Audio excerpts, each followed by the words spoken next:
Тэгээд би өнөөдрийн турш бас энэ нэг шилтэй энийг би өнөөдрийн турш чирч ирлээ л дээ.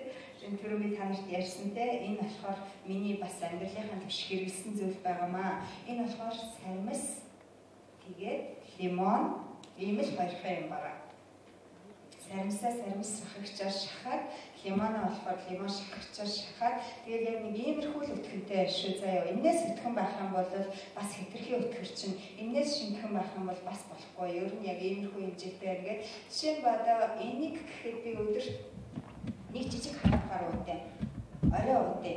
Өглөө ч юм өдөр уунгут нөгөө амнаас дүүрээ сармис нэртэй гэдэг юм ажил хөөцөлдөж явах чам. Тийм болохоор орой би унахаа өмнө энийг ерөөсөө өлөн дээрээ ууж болохгүй шүү гэдэг да.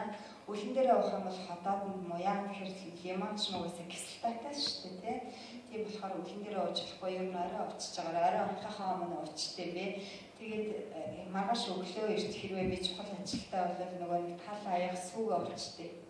Сүү би ямар сүү гэдэг вэ гэхээр би бас нэг таргалах хүсэлгүй.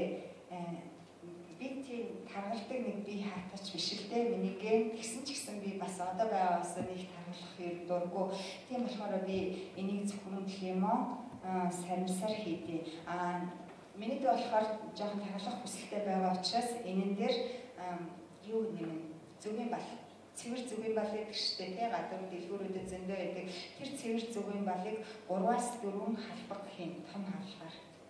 За хэрэг жоохон таргалах хүсэлгүй мөртлөө гашуундаад авах юм бол нэг ч юм уу нэг хагас ч юм халбаг хийчихээрэй за.